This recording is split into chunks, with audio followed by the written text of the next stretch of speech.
கதிர் வெடித்து பிழம்பு விழ கடல் கொதித்து சூடாற்ற முதுமை மிகு நிலப்பரப்பின் முதல் பிறப்பு தோன்றிவிட நதி வரும் முன்மணல் தரும் முன்னலம் வளர்த்த தமிழனங்கே பதிமதுரை பெருவெளியில் பாண்டியர்க்கை பார்த்தவளே உன்னை வணங்குகிறேன் உயிர் தமிழே நீ வாழ்க.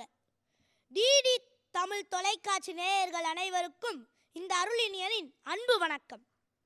நாட்டுக்கோட்டையார் மரபில் பிறந்து பாட்டுக்கோட்டை கட்டிய பைந்தமிழ் கவிஞன், சிறுகூடல்பட்டி செந்தமிழ் தாய்க்கு தந்த செல்வ சீதனம், தன் அறிவால் ஆற்றலால் அன்னை தமிழுக்கு பெருமை சேர்த்தவர்.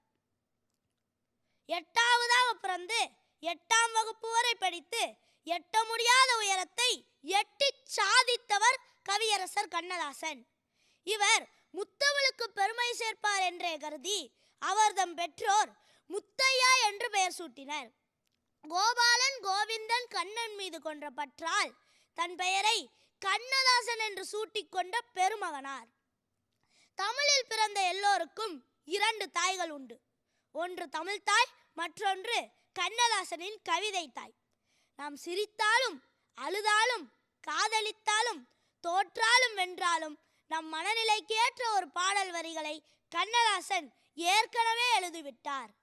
வாழ்க்கை என்றால் 1000 இருக்கும், வாசல் தோறும் வேதனை இருக்கும், வந்த துன்பம் எதுவென்றாலும் வாடி நின்றால் ஓடுவதில்லை, வாடி நின்றால் ஓடுவதில்லை, எதையும் தாங்கும் இதயம் இருந்தால் இறுதி வரைக்கும் அமைதி நிலவும், மயக்கமா கலக்கமா மனதிலே குழப்பமா என்ற தனது வார்த்தைகள் மூலம் வாழ்க்கை தத்துவத்தை வடித்து காட்டினார்.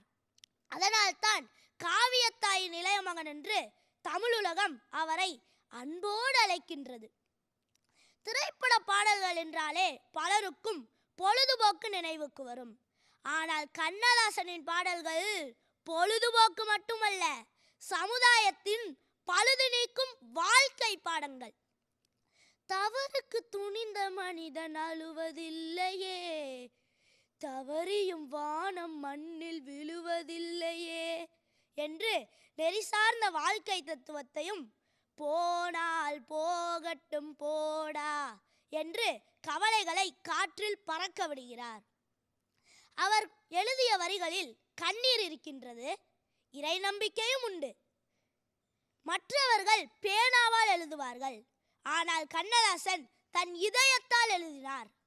அதனால்தான் இன்று வரை அவர் எழுதிய பாடல் வரிகள் நம் இதயத்தில் ஒலித்து கொண்டே இருக்கின்றது. கண்ணதாசன் எழுதிய அர்த்தமுள்ள இந்து மதம் என்ற நூல் இந்துக்களின் கலாச்சாரத்தை விளக்கிடவும், இயேசுவை போற்றுவதற்கு இயேசு காவியமும், அல்லாவை போற்றுவதற்கு எல்லோரும் கொண்டாடுவோம் அல்லாவின் பெயரை சொல்லி என்ற வார்த்தை வரிகள் மூலம் ஆன்மீகத்தை எளிய தமிழில் மக்களிடம் கொண்டு சேர்த்தார். அவர் திரைப்படங்களிலும் காதல் பாடல்களை எழுதியுள்ளார். இவ்விரண்டையும் சமநிலையுடன் பார்த்தது அவருடைய அபார திறமை. அவர் ஒரு பாடலாசிரியர் மட்டுமல்ல, மனதை படித்த ஒரு உளவியலாளர், வாழ்க்கையை விளக்கிய தத்துவ ஞானி, தமிழை உலகம் முழுவதும் ஒலிக்கச் செய்த கவியரசர். புத்தகங்களை படித்தால் அறிவு வளரும், கண்ணதாசனை படித்தால் வாழ்க்கை வளரும்.